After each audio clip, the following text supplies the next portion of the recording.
පුදුම විදියට වාසනාව කියන වස්තුවක් ඔයාලට හමු වෙනවා. හැබැයි ඔයා දන්නේම නැතුව මේ දේ එක්ක ඔයාලට සාපේකුත් ලැබෙනවා. ඉතින් අද කතාවෙන් අපි බලමු මේ වාසනාව ලැබෙන වස්තුවත් එක්ක නොමිලේම ලැබෙන සාපය මොකක්ද කියලා. කතාව පටන් ගන්නෙ බන්ධනාගාරකින්. සිරකරුවෙන් බලන්න රිපෝටර් කෙනෙක් එනවා. රිපෝට් ඇවිල්ලා සිරකරුවට කියනවා ඒක ඇත්ත. වයෝමින් වල අපාය දොරටුවක් විවෘත වෙලා තියෙනවා. මේක ගොඩක් දරුණු කේස් එකක්. ඉතින් නිදාසුණු ඩීමල්ලා ගන්න කොච්චරද කියලා කියන්න බෑ. ඉතින් පේන විදිහට මෙයා මේවා කියන්නේ. කලින් සෑම් මරන්න හදපු ගෝඩන් කියන දඩයක්කාරයට. සෑම් වින්චෙස්ටර් එතන හිටියේ නේද? මම දන්නේ නැහැ ඉතින් විස්තර හොයලා බැලුවා. කියන විදිහට වින්චෙස්ටර්ලා එතන ඉඳලා තියෙනවා. හැබැයි යාලා වෙන දේ නවත්තන්නලු එතන හිටියේ. කොහොමවත් මේක ගෝඩන් පිළිගන්න කැමති නැහැ. ගෝඩන් මම හැමදේම හොයලා බැලුවා. සෑම් වින්චෙස්ටර් දඩයක්කාරයෙක් කරින්න එයා ළඟ වෙන විශේෂ මොකුත් නැහැ. පේන විදිහට මේ වාර්තාකාරයෙක් වගේ ඇවිල්ලා ඉන්නේ. තවත් දඩයක්කාරයෙක්. මෙයාගේ නම කූබික්. කූබික් මේ අහන්න. මට සුව නැහැ. සෑම් ඇත්තටම මිනිස්සෙක්ද කියලා. මම ඔයාලට මාස 6කට කලින් කිව්වා යුද්ධයක් පටන් ගන්න යන්න කියලා. දැන් ඔයාලට පේනවා ඇතිනේ.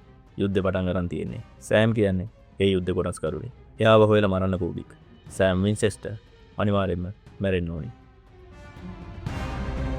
එතනින් පස්සේ කතාව පටන් ගන්නෙ සෑම් සහ ඩීන් දෙන්නගේ. සෑම් එක ඩීමන් කෙනෙක් මූණට මූණ කතා කරා කියන එක මේ වෙනකොටත් ඩීන් එක කියලා. කියන විදිහට ඒ ඩීමන්ගේ නම රූබි.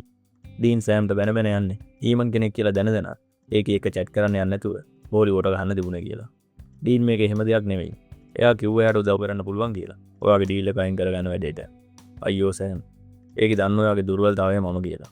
ඩීමන්ලා කියන්නේම බොරු.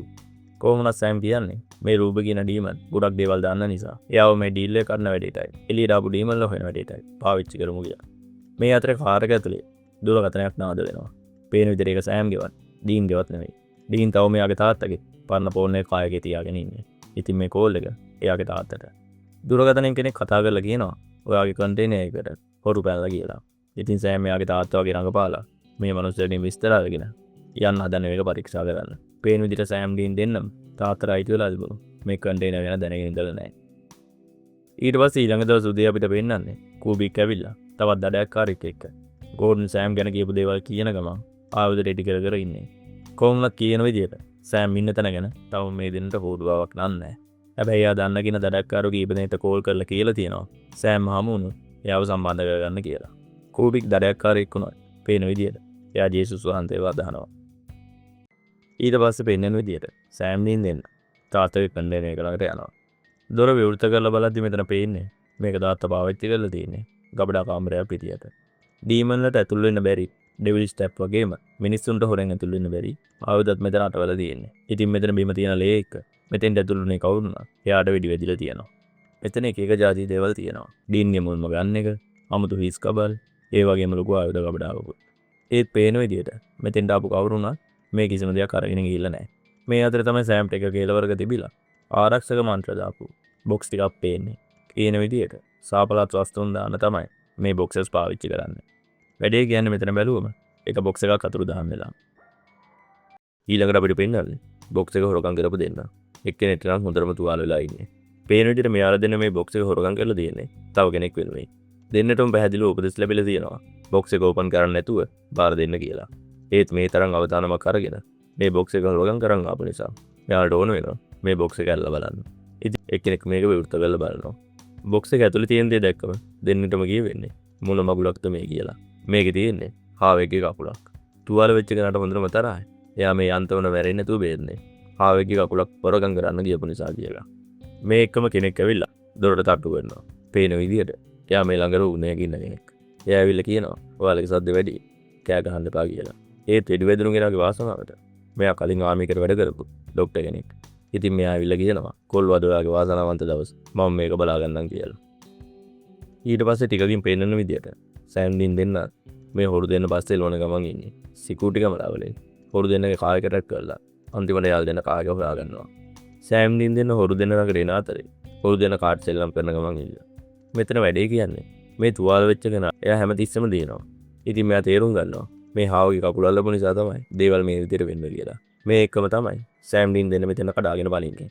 එනකොට දෙන්නටම පේනවා දැන්වත් බොක්ස් එක ඕපන් කරලා. ඩීන් තුවාලන කෙනාට දුවක් පොදික් කරගෙන අහනවා මොනවද බොක්ස් එකේ තිබුණේ කියලා. ඉතින් මේ හොරා මේ සුර තියෙන දේ තියා බලනවා. ඩීන්ට තාම හිතා ගන්න බෑ මේ චේන් එකත් දාපු කකුල මොකද්ද කියලා. මේකම හොරා ඩීන්ගේ අතර එකක් ගහනවා. තුවක්කුව බිමට එක්න. ඒත් මේ තුවක්කුව බිමට වැටලා ඒක උන්ඩයක් ගිහිල්ලා සෑම් ගේ තියෙන තුවක්කුවත් බිමට වැටෙනවා. මෙතන ෆයිට් එක අමුතු විදියට යන්නේ. සෑම්ව තල්ලු කරාම ඩීන් ගෑන්ගේ හැපිලා ඩීන් එක අමුතු බිම වැටෙනවා. තුවාලුන හොරා තුවක්කුව අතර ගත්තම ඒක ඩීන්ගේ වැදිලා ඩීන් ආයමත් බිම වැටෙනවා. සෑනුත් බෙල්ල හිර වෙලා මැරෙන්න යන්නේ. සෑම් කරන්නේ මේ කලබලස්සේ යාළඟට විසිරලා ආපු හා කකුල අමාරුවෙන් අතර ගන්න එක. මේක අතර ගන්නවත් එක්කම සම්පූර්ණ වාසය සෑම්ගේ පැත්තට එනවා. එක හොරේ තුවක්කුවක් කරන් වෙඩි යන්න හැදුවා. සෑම්ගේ වාසනාවනේ තුවක්කුව පත්තු වෙන්නේ නැහැ. මේ හා කකුල අතේ තියාගෙන අඩු ගානේ සෑම්ට මේ හොරු දෙන්නට ගහන්නවත් වෙන්නේ නැහැ. ඒ දෙන්න නිකම් එක එක විදියට බිම ඇද වැටලා සීන තියලා යනවා. අන්තිමට තුවක්කුවකුත් ඒකම විසිරලා සෑම් ගෙදර ඇවිල්ලා තමයි අතර වෙන්නේ. සෑම් ඔය තියෙන හාවෙක්ගේ කකුලද? මෙතනින් පස්සේ ඩීන් කරන්නේ ගිහිල්ලා ලොතරයි ටිකක් අරගෙන එන එක. ඩීන්ගේ ගන්න එක කවදාවත් කැඩෙන එකක් නෙමෙයි. ඉතින් මේක එකපාර වැඩ කරපු නැති එක සෑම්ගේ වාසනාව කියලා තමයි ඩීන් හිතන්නේ. ඉතින් දැන් එයාට ඕනි සෑම්ට කියලා මේ ලොතරයි ටික හුරුලා බලන්න. සෑම් මේ ටිකට් ටික හුරුන ගමන් කියන්නේ මේක මොන වුණා මේකත් එක සාපයක් තියෙන්න ඕනි. එහෙම නැති වුණා නම් තාත්තා මේක හිර කරලා තියන්නේ නැහැ කියලා. සාපේ කෙසේ වෙතත් සෑම් හුරුන ටිකට් වල එක එක දිනුම් තියෙනවා. දැන් ඉතින් ඩීන් නම් ඉන්නේ පට්ටම දතටි. මේ අතරේ තමයි කලින් රැබිට් පුට් එක අල්ලපු පොරාට සීහි ඇවිල්ලා එයා වතුර ටිකක් බොන්න යන්නේ. ඒත් මෙයා මූණත් හොදගෙන ඉතින් ඉන්න හදද්දි නිකම්ම බිම තියෙන බෝතලයකට කකුල දිය වෙලා එයාම පැත්තකින් තියපු දෙයක ඔළුව වැනිලා මෙතනම මැරෙනවා. ඉතින් මේ සද්දත් එක්ක තමයි අනිත් තොර අවදි වෙන්නේ. ඊළඟට සෑම් බොබි එක කතා කරන ගමන් ඉන්නේ. බොබි කියන විදිහට සෑම් දැන් තමත් ලොකු වර්ධනයක වැටලා ඉන්නේ. සෑම් ඕක ඇත්තම සාපයක්. ලුසියානා ප්‍රාන්තයේ බැටන් රෝස් වල අවුරුදු 100කට කලින් මන්ත්‍රකාරියක් තමයි ඕක හැදුවේ. බොබි එකේ මාව විදිහට වාසනාව කියනවනේ. ඔය මගුල ඇති වාසනාවක් නෑ සෑම්. ඕක හදලා තියෙන්නේ මිනිස්සුන්ව මරන්න. ඔයා කැල්ලුවොත් ඔයාට ඒක අයිති වෙනවා. ඒක අයිති වුණාම පුදුමාකාර විදිහේ වාසනාවක් ලැබෙනවා. හැබැයි ඒක නැති වුණොත් වාසනාව අනිත් පැත්ත කරගෙනවා. ඒ කියන්නේ සතියක් ඇතුළත ඔයාම නැත්නවා. ඉතින් සෑම් කියන්නේ මම මේක නැති කරගන්න තු ඉන්නම් කියලා. ඒත් බොබි කියන විදිහට ඒක හැමතිස්සෙම නැති වෙන දෙයක්. කාටවත් ඒක දිගටම තියාගන්න බෑ. සෑම් මේ ශාපය කඩන්නේ කොහොමද කියලා ඇහුවත් බොබිත් තාම ඒක හරියට දන්නේ නැහැ. ඉතින් එයා විස්තර හොයලා කියන්නම් කියලා ඕන් එකත් කළා දානවා. කොහොමද ඩීන් නම් සතුටින් ඉන්නේ. මොකද සෑම් හොරපු ටිකට් වල දැන් තවත් ඩොලර්ස් 15000ක දෙනුමත් තියෙනවා. මෙතනින් පස්සේ බොබි විස්තර හොයාගන්නලා දෙන්නත් එක්ක එනවා රෙස්ටෝරන්ට් එකකට. සෑම්ගේ වාතනාව තාම ඉවර නෑ. මෙයාලා තමයි මේ රෙස්ටෝරන්ට් එකේ මිලියනයක් සම්පූර්ණ වෙන අමුත්තන් දෙන්න. ඉතින් මෙයාලට අවුරුද්දක් යනකම් මේ රෙස්ටෝරන්ට් එකෙන් නිකන් ආහාර ලැබෙනවා. මේ අතරේ කූබික් සහ එයාගේ දරයක් ආරනේ යාළුවා මොන හරි දෙයක් කන්න ප්ලෑන් කරන ගමන් ඉන්නේ. ඉතින් යාළුවා කියනවා මම මේ ළඟ කඩයක් දාන්නවා. යාළුවගේ වෙබ්සයිට් එකේ අපිට කෑම ඕඩර් කරන්න පුළුවන් කියලා. සෑම් රෙස්ටෝරන්ට් එකට වෙලා ඔයාලා බලනවා මේ ශාපය ගැන. පේන විදිහට මේක නියම මැජික් එකක්. මේ හාවගේ කකුල ඕනම හාවෙකින් කපන්න පුළුවන් එකක් නෙවෙයි. පුරහඳ පායල් තියෙන දවසක මාස 13 වෙනිදා උන සිකුරාදාවක කනත්තක ඉන්න හාවෙක්ට විතරයි මේක වැඩ කරන්නේ. මේ අතරේ සෑම් ඩීන් දෙන්න ළඟට සේවිකාවක් එනවා. පේන විදිහට සේවිකාව ලස්සනයි. ඒ වගේම සෑම්ට ටිකක් ලයින් වගේ. සේවිකාවතෙන් කෝපි ටිකක් මේ සුළු වැඩන නිසා එයා ඒ ටිකත් එහෙ දාලා මෙතනින් යන්න යනවා. කොහොමද දැන් නම් දෙන්නත් එක්කම සේවිකාව දිහා තමයි බලාගෙන ඉන්නේ. සේවිකාව මෙතනින් ගිහිල්ලා සෑම් කෝපි එක බොන්න හදති. කෝපි එක පෙල්ලෙනවා. ඒකම ළඟ ඉන්න වේට කෙනෙක්ගෙන් ගෙත් ඇප්පෙනවා. මේ වුණ දේ ඇති වාසනාවක් නැති නිසා සෑම් සාක්කුවට අත දාලා බලනවා. පේන විදිහට රැබිට් ෆුඩ් එක මිසින් වෙලා. එතකොට තමයි දෙන්නටම තේරෙන්නේ ළඟට ආව සේවිකාව ඇත්තම සේවිකාවක් නෙවෙයි කියලා. දෙන්නත් එක්කම රෙස්ටෝරන්ට් එකෙන් එළියට ආවා. සෑම් දුවද්දි බිම ඇදගෙන වැටෙනවා. පේන විදිහට කකුලුත් තුවාල වෙලා. ඉතින් දැන් සෑම්ගේ වාසනාව සම්පූර්ණයෙන්ම අනිත් පැත්ත හැරවිලා තියෙන්නේ. මේ අතරේ කූබික් සහ එයාගේ යාළුවා කෑම ඕඩර් කරන්න යන්නේ. දැන් සෑම්ගේ අවාසනාව කොච්චරද කියනවනම් කූබික් කෑම ඕඩර් කරන්න යන්නේ සෑම්ලා ගියපු රෙස්ටෝරන්ට් එකෙන්මයි. ඉතින් ඒකේ තියෙනවා සෑම් ඩීන් දෙන්නගේ ෆොටෝ එක. ඉතින් මේක දැක්කම කූබික් පාට්ටම ගතුට. සෑම් ඩීන් දෙන්නත් එක ඊළඟට එන්නේ මුලින් මැරෙන කෙනාගේ යාළුවා හොයාගෙන. ඩීන් ඇවිල්ලා අහන්නේ ඔයාට බොක්ස් එක හොරගම් කරන්න කිව්වේ කවුද කියලා. මේ අතරේ සෑම්ගේ අවාසනාවෙන් අඩුවක් නැහැ. කොහොමවත් මෙයා ඩීන්ට විස්තර දෙන්න කැමති වෙන්නේ නැහැ. ඉතින් ඩීන් ඇත්තම කියනවා. ඔයාගේ යාළුවා මැරුණේ ඔය රැබිට් කුට්ටක නිසා. ඒක ළඟ තියෙද්දි වාසනාව ලැබෙනවා. හැබැයි නැති වුණාම සම්පූර්ණයෙන්ම අවාසනාවන්තයෙක් වෙනවා. මුලින්ම ඔයාගේ යාළුවා මැරුණා. ඔයාට පේනවා ඉතින් ඊළඟට මැරෙන්නේ ඉන්නේ මගේ මල්ලි. රූබික් සහ එයාගේ යාළුවා කඩේට ඇවිල්ලා බලලා තියෙන්නේ. කොහොමවත් තාමත් සෑන්ඩින්ව ට්‍රැක් කරන්න විදියක් හොයාගන්න බෑ. හැබැයි කෝබික් කියනවා කරදර වෙන්න දෙයක් නැහැ. මොකක් හරි උඩ බලයක් අපිට සපෝට් කරනවා. ඒ නිසා අපිට යාළුවා හමු වෙයි කියලා. රෑවෙද්දි ඩීන් විස්තර හොයාගෙන බොබිට කෝල් එකක් දෙනවා. ඩීන් කියන විස්තරත් එක්ක බොබි කියනවා ඔයා ඔය කියන කෙනා බෙලා කියලා ගෑනු කෙනෙක් කියලා. ඉතින් ඒක බොබි ෆෝන් එක තියනවා බෙලා ගැන විස්තර හොයාගන්නම් කියලා. මේ අතරේ සෑම්ට නම් එයාගේ සපත්කකුත් නැති වෙනවා. ඊට පස්සේ ටික වෙලාවකින් බොබි ආයමත් කෝල් කරලා කියනවා බෙලා ගැන තොරතුරු ඩීන්ට. බොබි කියන විදිහට ඩීන්ට පැය දෙකකින් විතර බෙලා ඉන්න තැනට යන්න පුළුවන්. ඒත් මේකට යන්න කලින් ඩීන් කරන්නේ සෑම ගෙනිල්ලා රූම් එක නවත්තනවා. ඉතින් සෑම පුටුවක වාඩි කරලා අඩු ගානේ ලයිට් එකක්වත් ඔන් ඕෆ් කරන්න එපා කියලා ඩීන් මෙතනින් යන්න යනවා. ඊළඟ දවස් උදේ වෙද්දී ඩීන් එනවා බෙලා ඉන්න ප්ලේස් එකට. පේන විදිහට බෙලාට ඕන වෙලා තියෙන්නේ මේ රැබිට් ෆුඩ් එක විකුණලා සල්ලි හොයාගන්න. කොහොම නම් ඩීන්ට පොරෙන් මෙතෙන්ට එන්න වෙන්නේ නැහැ. මොකද බෙලා ළඟ තියෙන මොනිටර් වලින් එයා දකින්න කෙනෙක් උඩට එනවා. ඉතින් එයා ළඟ තියෙන රැබිට් ෆුඩ් එක පැත්තකින් තියලා තුවක්කුවත් තරම් රෙඩි වෙනවා ඩීන් වල්ලා ගන්න. ඒත් බෙලා පරක්කු වෙඩි. මොකද දැන්ටම ඩීන් ඇතුලේ ඉන්නේ. මේ අතරේ සෑම් තවමත් කොටුවට වෙලාමයි ඉන්නේ. මොනවත්ම නොකර හිටියත් කාමරේ තියෙන එයා කන්ඩිෂන් එකේ ගින්නක් ඇති වෙනවා. කරන්න දෙයක් නැති නිසා ළඟට ගිහිල්ලා ගින්න නෙවල නැගිටලා බලද්දි එයාගේ ෂර්ට් එක ගිනි ගන්නවා. ඉතින් ජනෙල් රෙද්දෙන් මේ ගින්න නිවන්න ගිහිල්ලා නිකම්ම බැඳගෙන වැටලා සීන තියලා යනවා. කූබික් සහ එයාගේ යාළුවා මේ කාමරෙන් පිටතට වෙලා කාමරේ ගැන සෝදිසියෙන් ඉන්නේ.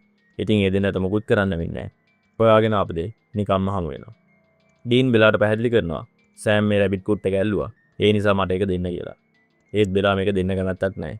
එයාට කියන්නේ ඩොලර් මිලියන 1.5ක් දීලා ඕන් නම් මේක අරන් යන්න කියලා. ඉතින් දෙන්නට දෙන්න තුවක්කු දෙක දික් කරගෙන කතාවෙන් කතාවෙන් හැඩම හැඩ වෙනකම ඩීන්ට පුළුවන් වෙනවා බෙලා පැත්තකින් තියලා දෙනු රැබිට් කුට් එක අතර ගන්න. ඩීන් මේක අතර ගත්තම බෙලා දිගින් දිගටම වෙඩි තියන ගන්නවා. ඩීන්ට එකක්වත් වදින්නේ නැහැ. ගොඩක් උන්ද ආයෙමත් බෙලා ඉන්න පැත්තටමයි එන්නේ. ඉතින් ඩීන් රැබිට් කුට් එකත් අරගෙන කිසි ගානක් නැතුව මෙතනින් පැන ගන්නවා. මේ අතරේ කූබික් එයාගේ යාළුවත් එක්ක එකතු වෙලා සෑම කුපියක තියලා ගැට ගහන ගමන් ඉන්නේ. කූබික් එක කතාවෙන් සෑම් දැනගන්නවා මෙයා ලයිව් තියෙන්නේ ගෝඩන් කියලා. කූබික් දිගින් දිගට මහන්න උඹලා නිදහස් කරපු ඩීමන්ලා ඊළඟට කොහාටද පහර දෙන්නේ කියලා. මොකද ගෝඩන් කියලා තියෙන දේවල් එක්ක කූබික් හිතන්නේ සෑම් ඉන්නේ ඩීමන්ලගේ පැත්තේ කියලා. සෑම් එයාට ඩීමන්ලත් එක්ක සම්බන්ධයක් නැහැ කියලා පැහැදිලි කරාට කූබික් මේක තේරුම් ගන්න නැහැ. ඉතින් අන්තිමට එයා හදන්නේ සෑම්ට වෙඩි තියලා දාන්න. කොහොමවත් කූබික්ගේ යාළුවා නම් මේකට වැඩි කැමැත්තක් නැහැ. ඒත් කූබික් කියන විදියට මුලින්ම නිකම්ම පින්තූරයක් දැක්කා. ඊට පස්සේ හොයන්න ගත්ත පළවෙනි මොඩල් එකේම සෑම් හමු වුණා. ඉතින් දැන් කූබික් හිතන්නේ සෑම්ව මරණ එක දෙවියන් එයාට පවරපු රාජකාරියක් විදියට.